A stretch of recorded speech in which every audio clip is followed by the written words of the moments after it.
రాజ్యాంగం గురించి మీరు ఏమంటారు సార్? అక్కడికి వస్తున్నా. మీకు 4 డివిడీలు ఇచ్చి మీరు 4 డివిడీలో నుంచి 5వ డివిడీ మీరు తీసారనుకోండి, మీరు ఒరిజినల్ క్రియేటర్. No. ఆయన కూడా అదే చేశాడు. అంటే ఆయన కాపీ పేరేంటి? ఆయన పేరేంటి? ఆయన పేరు అంబేద్కర్ కాదు, బాబా కాదు, సాహెబ్ కాదు, బాబా సాహెబ్ అంబేద్కర్ అని. ఆయన పేరేంటి అసలు? డాక్టర్ అంబేద్కర్. డాక్టర్ కూడా ఆయన పేరు కాదు. మరి ఏంటి?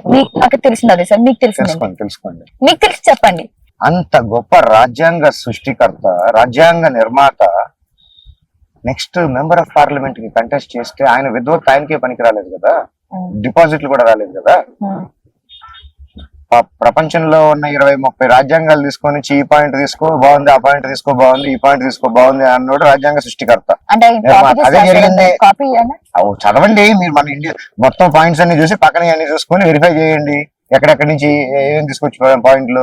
114 మందిలో 118 మంది ఉన్న వాటిలో ఆయన టీమ్ లీడర్ లాగా ఉండి గైడ్ చేశాడు. ఈ పాయింట్ బాగుంది తీసుకోండి, ఆ పాయింట్ బాగుంది తీసుకోండి. ఎప్పుడు అరే మెంబర్ ఆఫ్ పార్లమెంట్ కంటెక్ట్ చేస్తే కనీసం పార్లమెంట్ గా పంపించలేరు.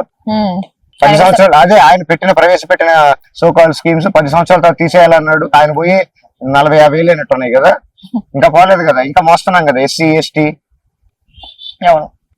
సంస్కృతం చదవటం చేతగానోడు మనుస్మృతిని చింపి తగలబెట్టడానికి హక్కు ఎవడిచ్చాడు? అది పేరేంటి అసలు? బాబా సాహెబ్ అంబేద్కర్. బాబా ఇంటి పేరు కాదు, సాహెబ్ పేరు కాదు, అంబేద్కర్ కాదు. అంబేద్కర్ వాడి గురువు పేరు. అసలు పేరేంటి తెలియని కూడా తెలియదు పబ్లిక్ కి. స్టాట్యూలు కట్టి పాలిటిక్స్ చేస్తారు, కొబ్బరికాయలు కొడతారు. ఏముంది అసలు కాన్స్టిట్యూషన్? చదివా? 412 పేజీలు చదివావా? 12. అరే బాబా సాహెబ్ అంబేద్కర్ రాసిన కాన్స్టిట్యూషన్ చదవకుండా నువ్వు మాట్లాడతావు కాన్స్టిట్యూషన్ గురించి? చదివా? తెలుసుకో అక్క. www.google.com ఓపెన్ చేయి, కాన్స్టిట్యూషన్ ఆఫ్ ఇండియా అని కొట్టు. ఫ్రీ పీడిఎఫ్ డౌన్లోడ్ వస్తుంది, విత్ ఇలస్ట్రేషన్స్, పేజ్ స్కానింగ్ వస్తుంది. చదువు, ఏముందో చదువు దాంట్లో.